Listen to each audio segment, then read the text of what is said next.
태극신금 이해를 시작하겠습니다. 세계사를 정밀하게 검토하기는 어려우니 몇 가지만 살펴보도록 하겠습니다.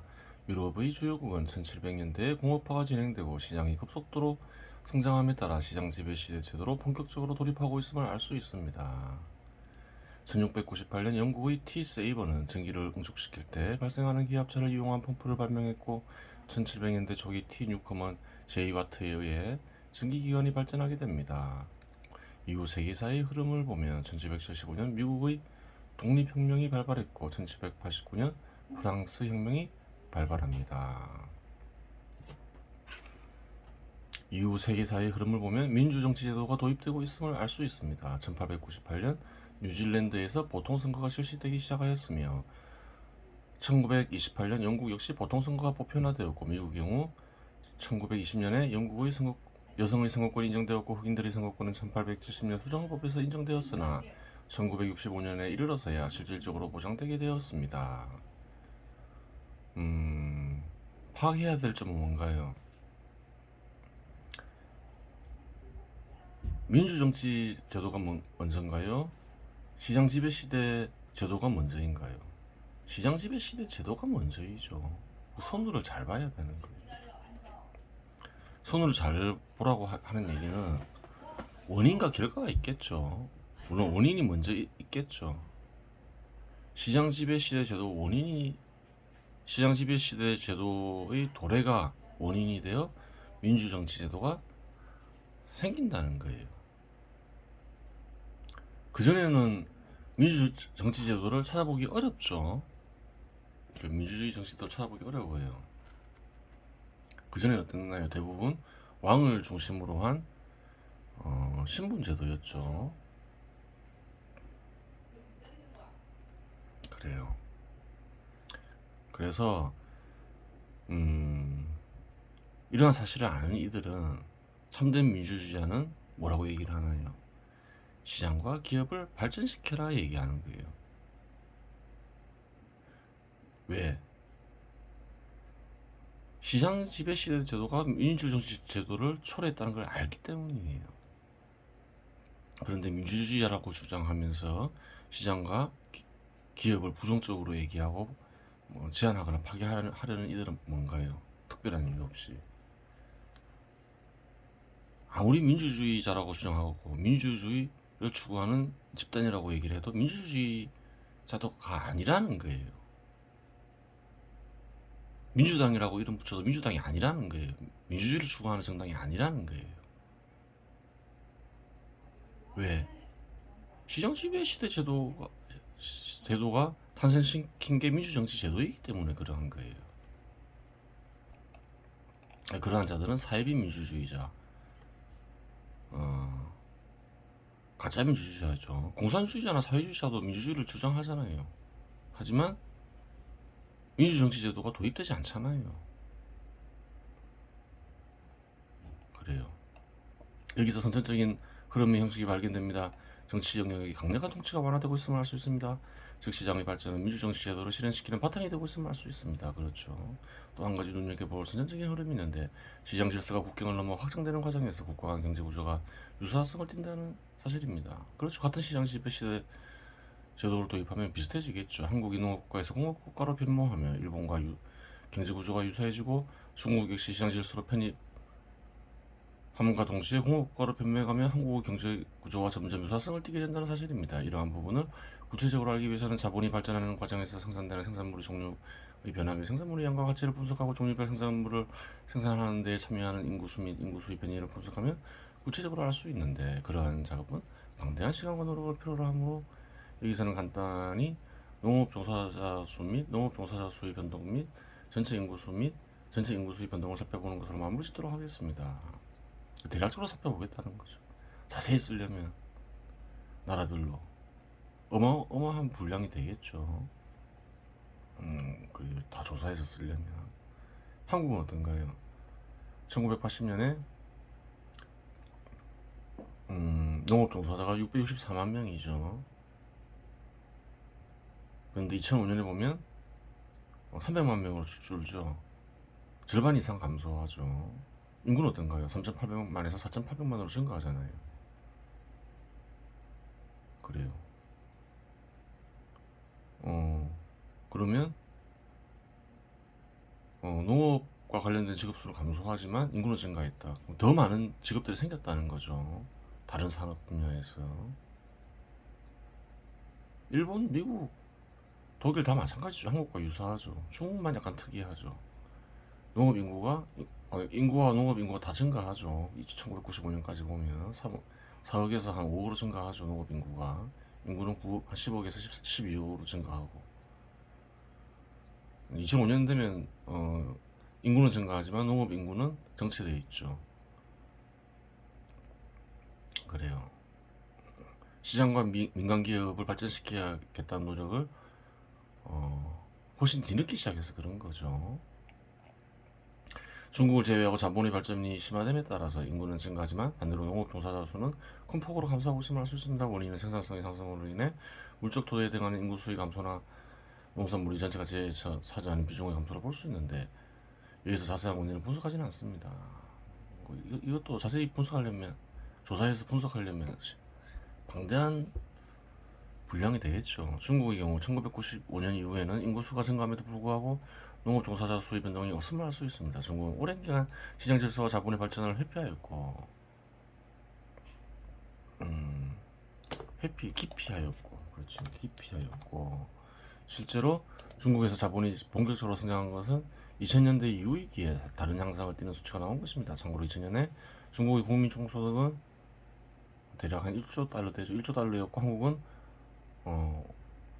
5천억 달러였습니다. 그렇죠. 무슨 말인가요?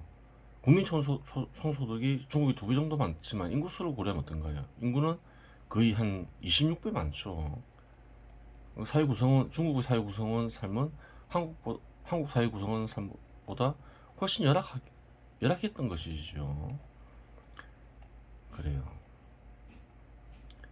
긴 세월이 흐르면서 선천적으로 그렇게 되는 것이 필연적인 결과이긴 하지만 한국에서 단기적으로 성과가 나온 이유는 정치 지도자들이 선천적인 흐름을 읽고 장기간 바른 정책을 집행하며 국가 기능을 제대로 수행한 결과로 볼 수 있습니다. 그렇죠. 한 수십 년간 민간 기업과 시장을 발전시키기 위해서 한국은 꾸준히 노력을 했죠. 그래요. 그 결과 사회 전체의 경제도 발전하고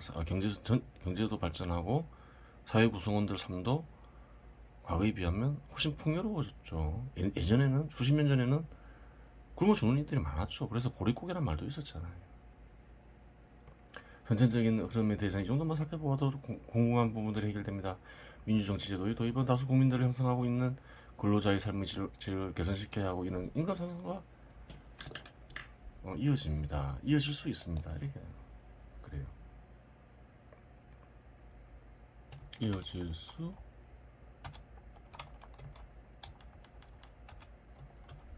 있습니다. 그렇죠. 왜? 많은 사람들이 표를 내야 되는데 많은 국민들이 근로자 신분이잖아요. 임금 상승을 통한 소득 증가를 신경 쓸 수밖에 없겠죠. 선거에서 이게 권력을 잡기 위해서는 근로자의 지지가 필수적입니다. 그런데 여기서 모순이 발생합니다. 사회 전반적인 임금 상승은 필연적으로 물가 상승과 자본의 생산 조건을 악화시킵니다. 임금을 상승시키면 물가도 상승하죠. 비용을 증가시키니까. 또한 또 어떤 효과가 있나요? 인건비를 증가시키니까 비용을 증가시키니까 자본의 기업의 생산 조건을 악화시키는 거죠. 기업이 안 좋아지면 어떻게 되나요? 기업이 잘못되면 기업 소유주만 잘못되는 게 아니라 근로자도 잘못되죠. 기업에서 소득된 나라 전체를 봐도 마찬가지죠.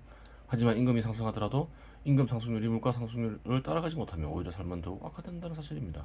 모든 기업은 이윤율이 다르기에 임금 상승률에 불균형이 발생합니다. 그렇죠. 임금 상승률은 기업마다 다를 수 있죠. 산업별로도 다를 수 있고 근로자의 삶의 질을 올리기 위해 임금 상승 정책을 썼을 경우 자본의 생산 조건만 악화시킨 채 대다수 근로자의 삶이 개선되는 것이 아니라 양극화를 심화시켜 대다수 근로자의 삶은 오히려 피폐해질 가능성도 존재합니다. 2017년에 이미 이런 말을 남겨놨죠. 근데 문재인 정부는 반대로 했잖아요. 진정한 정치 지도자라면 임금 상승 정책에 앞서 임금 상승과 동일한 효과를 발휘할 수 있는 필수품을 보다 저렴하게 사회에 보급할 수 있는 정책을 우선적으로 강구하거나 필요 없지만 사회적 조건으로 인해 어쩔 수 없이 국민들이 부담하고 있는 비용을 제거할 방안을 강구할 것입니다. 만일 그러한 시도가 성공한다면 자본의 생성 조건은 변하지 않지만 국민들의 삶의 질은 개선되는 효과가 존재합니다. 주석이 있죠. 절대 빈곤을 겪는 국민들을 구제하는 원칙적 방법은 자본의 생성을 쉽게 하여 사회 전체 직업수를 증가시키는 것이다. 그렇죠. 직업이 없어서 절대 빈곤을 겪고 있어요. 그럼 어떻게 해야 되나요? 자본의 생성을 쉽게 해야 되겠죠. 그래서 많은 직업들이 생기게 해야 되겠죠. 국민 개개인의 소득을 증가시키는 원칙적 방법은 사회 전체 생산성을 증가시키는 것이다. 그렇죠. 생산성이 증가한 생산성이 높은 국가의 국민들은 그렇지 못한 국민들보다 개개인적으로 풍요로운 삶을 살죠. 기업별로도 봐도 마찬가지죠. 그래요. 그래요. 또 이제 풍요롭게 하는 데는 비용을 줄여주는 방법이 있죠. 시장 질서에 막 진입한 국가는 자본이 충분히 발전한 국가에 비해 강력한 경쟁력을 지닙니다. 현격한 임금 격차로 인해 생산한 제품의 원가가 다른 국가에 비해 현저히 낮기 때문입니다. 물론 기술력의 차이 및 사회적 조건의 차이가 존재하기 때문에 단번에 발생하는 현상은 아니지만 큰 기술력이 필요 없는 상품은 선천적으로 시장 질서에 막 편입된 국가의 주력 상품이 될 수밖에 없습니다. 이런 모든 인간들이 잘 살기를 바라는 절대자의 뜻이니 막을 수 있는 방법은 없습니다. 그래요. 그러한 현상은 한국에서도 발견되고 여러 나라에서 발견되죠. 그래요. 시장과 기업을 발전시켜야 되겠다. 그전에는 하지 않았지만 그렇게 결심을 하고 그 조건들 하나하나씩 갖추어 나가면 빠른 성장이 이루어지는 것을 확인할 수 있는 거죠. 그전에 워낙 못해서 그런 거죠. 결론적으로 시장 질서가 성숙하면 필연적으로 민주정치 제도의 도입이 이루어지며 이는 임금 상승을 일으키고 도태되는 상품들이 발생하는데 이는 양극화를 일으키는 하나의 핵심 요인이 됩니다.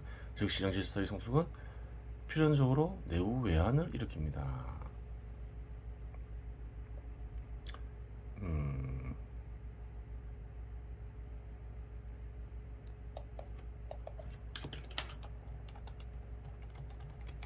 왜 그런가요? 민주정치제도를 어떻게 도입하냐에 따라 다르겠죠. 시장 지배 시대 제도에 바탕하여 민주정치 제도는 이루어진다. 그럼 민주정치 제도를 도입할 때 어떤가요? 시장 지배 시대 제도에 합당하게 도입을 해야 되고 여전히 시장과 기업의 발전을 추구해야 되죠. 하지만 그렇게 하지 않기 때문에 일반적으로 이러한 문제들이 발생하는 것이지요.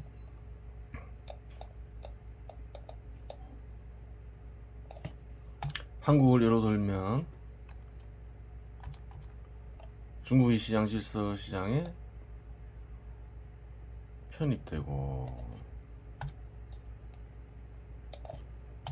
임금 상승과 맞물려 많은 상품들을 생산할 수 없는 상황에 접어들었으며 이와 관련된 직업수를 큰 폭 감소시켰습니다. 더구나 국내 대기업 역시 임금이 저렴하고 큰 시장이 존재하는 중국에 투자하는 것이 현명하기 때문에 낙수 효과가 두드러지게 나타나지 않는 것입니다.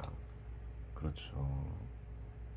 한국의 투자 조건이 악화되는 부분과 또 더 좋은 조건의 국가들이 있으면 거기에 투자하겠죠. 그러면 낙수 효과는 감소되는 거예요. 최근에는 동남아시아 국가에도 투자가 활발히 이루어지는데 이는 필연적인 결과입니다. 그렇죠. 2017년에도 마찬가지였죠. 이러한 내용들이 결합하여 일으킨 작용은 청년 실업률이 급격히 증가하는 근본 원인이 되기도 하고 이 땅에 유인이 발생하지 않게 하는 근본 원인이 되기도 합니다. 그래요. 그래서 항상 민간 기업과 시장을 발전시키기 위해 항상 노력해야 돼요. 낙수 효과가 발생하지 않는다 해서 기업과 시장을 제약시하면서 조건을 더 안 좋게 만들어요. 그러면 어떻게 되나요? 더 어려워지는 거예요. 근본 해결책은 시장에 입각하여 임금이 결정되게 하고 적정 임금을 확립하여 정부가 보조하며 관리하는 것 외에는 어떠한 방법도 근본 해결책은 될 수 없습니다. 이 보조하고 관리하는 방법은 굉장히 전문적인 영역이 되겠죠. 경제 발전도 그것을 지탱할 수 있을 정도로 이루어져야 되고 쉬운 문제가 아니에요. 시장 질서의 성장과 더불어 나타나는 민주정치 제도의 도입 시 반드시 해야 할 것이기도 합니다. 해야 할 일이기도 합니다. 그렇죠.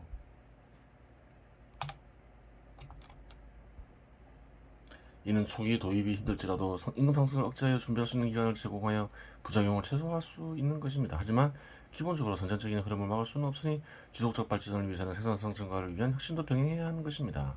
정의의 기반을 두지 않은 민주정치 제도는 결국 도태하여 멸망할 수밖에 없는 것입니다. 그래요. 항상 경제 발전과 정의를 두 가지를 고려해야 되겠죠. 근데 경제 발전이 이루어질 때는 항상 정의가 자연적으로 이루어지는 경우가 많죠. 원래 그렇죠. 경제 발전할지 안 할 때 사회적 정의에 문제가 생기죠. 예를 들어 한국만 보더라도 그렇잖아요. 박정희 정부, 전두환 정부 시절에 경제 발전이 크게 이루어졌죠. 그때는 오히려 분배가 지금보다 훨씬 나았죠. 그게 현실인 거예요. 한국에서 형식적 민주정치 제도를 발전시킬 때 적정 임금을 확립하고 사교육 금지를 넘어 올바른 교육 제도를 확립하고 정치 지도자들이 국민들의 필요 없는 부담을 줄여주기 위해 노력했다면 오늘날 헬조선이라는 단어는 생겨나지도 않았을 것입니다. 한국 국민들은 사육비에 너무나 많은 비용을 내고 있죠. 또 사회적으로는 또 공교육을 위해서 세금을 내고 있죠. 비용이 너무 큰 거죠. 비용을 줄여야 되는 거죠. 그래서 예전에 저비용 고효율의 교육제도가 한국에는 필요하다 그렇게 얘기했죠. 하지만 이는 과거의 문제이기도 하지만 현재 문제인 것이기도 합니다. 내부에 안의 근본적인 문제는 계속 진행되는 것이지 사라지지 않습니다. 이러한 과제는 항상 정부가 해결해야 될 문제라는 거예요. 사라지지 않는다는 거예요. 지금까지 언급한 내용은 보편성에 중점을 두고 거론한 것이고 최근 몇 년간 미국이나 일본 경제는 흐름이 좋아서나 유독 한국은 청년 실업률이 기록을 갱신하고 해운 변화 건설업도 어려워 많은 기업들이 부도나며 힘든 상황에 처해 있었습니다. 그렇죠. 이거를 쓸 때만 하더라도 한국만 어렵지 딴 나라들은 다 좋았다는 거죠. 모든 나라가 그렇진 않더라도 특수한 상황에서 특수한 상황임을 인식하지 못하고 대처를 하지 못한 결과가 그러한 일의 원인이 됩니다. 2011년 그리스의 국가 부도위기가 발생하며 유럽 경제 및 세계 경제에 큰 파장을 미쳤습니다. 이에 연준이나 유럽 중앙은행 그리고 일본 정부는 상황을 특수한 상황으로 인식하여 제로금리 정책 및 양적 완화 정책으로 적극적으로 진행했는데 한국 정책이나 금융당국은 상황을 특수한 상황으로 인식하지 못한 결과 다른 국가들의 경우 경제가 좋아지고 실물이 낮아지는 성과를 거두는 반면에 한국은 몇 개의 특수한 기업의 고전을 자초하였습니다. 그렇죠. 그다지 한국 노력하지 않았다는 거예요. 예전에 얘기했죠. 국채나 다른 자산을 사들여 통화량을 늘린 통화정책, 이게 양적 완화 정책이죠. 그래요. 중앙은행은 뭐라 했나요? 정부도 마찬가지죠. 안 좋아질 것 같으면 선제적으로 해라. 좋아질 때는 후행적으로 해라. 그렇게 얘기했죠. 2011년 그리스 국가 부도 위기가 가시화되었는데 2012년 7월에 금리 인하하였으니 현실 인식이 얼마나 뒤처지고 위기 대응력이 없었는지를 확인할 수 있습니다. 한국은행이 좀 문제가 많아요. 한국의 중앙은행이 적정 임금 확립과 같은 정책을 보편을 내지 않은 특수한 수단이라고 하고 제로금리 정책이나 양적 완화 정책 같은 것을 제한적인 특수한 수단이라고 합니다. 제한적인 특수한 수단은 일종의 임시 방편입니다. 특수한 수단이라고 해서 보편성이 결여되면 안 되겠죠. 보편성이 결여되어 있으면 제한적인 특수한 수단인데 이러한 것은 쓰더라도 임시적으로 써야 되는 거죠. 가급적 안 쓰는 게 좋겠죠. 그래요. 태울 금화 정지에 대해서 살펴보겠습니다. 일개 연계야 뭐가 열린다는 건가요? 한 번 열린다. 한 번 이런 식의 문이 열리면 연계야 영원히 열린다. 그렇죠. 영원. 그게 뭐가 중요하다는 말인가요? 이런 식의 마음을 열리게 하는 것이 중요하다. 그게 중요하죠. 이 공법 제우 존성양자.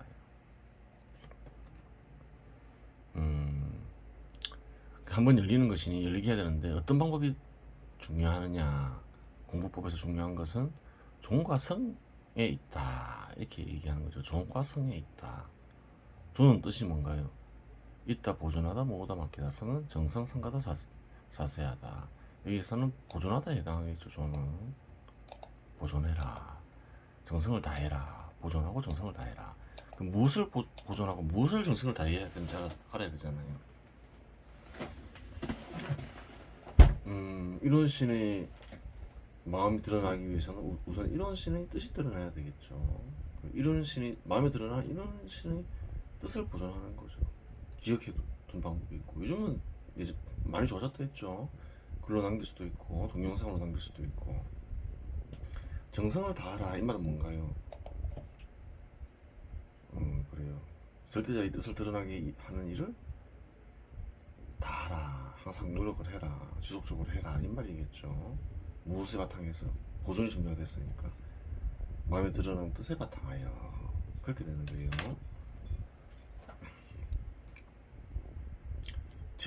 제자 존성 묘용.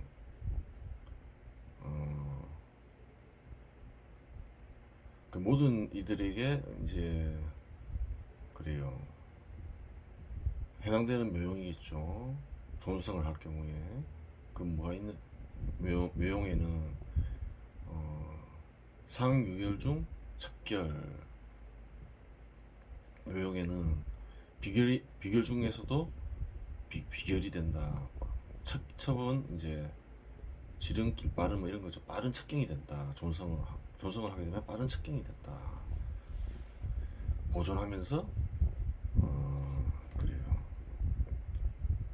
절대자의 뜻을 드러나게 해라. 회광을 해라. 절대자의 뜻을 드러나게 하는 방법은 회광이죠. 내우 만년 방하 지시. 곧 수많은 인연을 내려놓은 채 그래요. 수많은 인연을 내려놓은 채 유용 범천 이자. 범천 신이죠. 범천의 그 문자에 의지해라. 이런 신을 가리키겠죠. 이런 신의 문자. 비유적 표현이죠. 정확하게 알려주기 싫다는 거죠. 즉 1월 청강, 곧 해와 달 청강, 북두성어. 역시 비유적 표현이죠. 어디에 있을까요? 다 마음에 있겠죠. 제 인신, 인체의 몸으로 치자면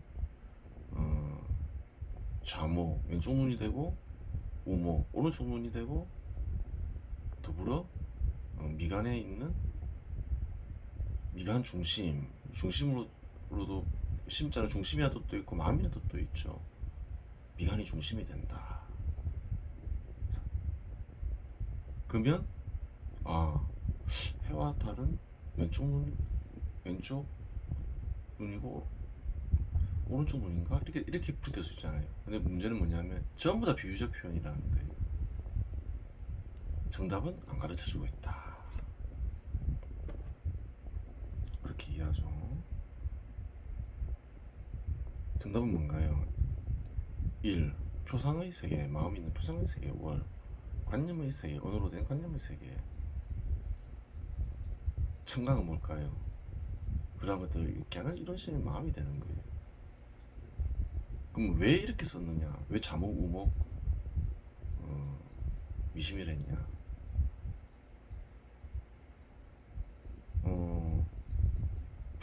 표상이 이루어지는 곳은 어딘가요? 마음이라 했죠.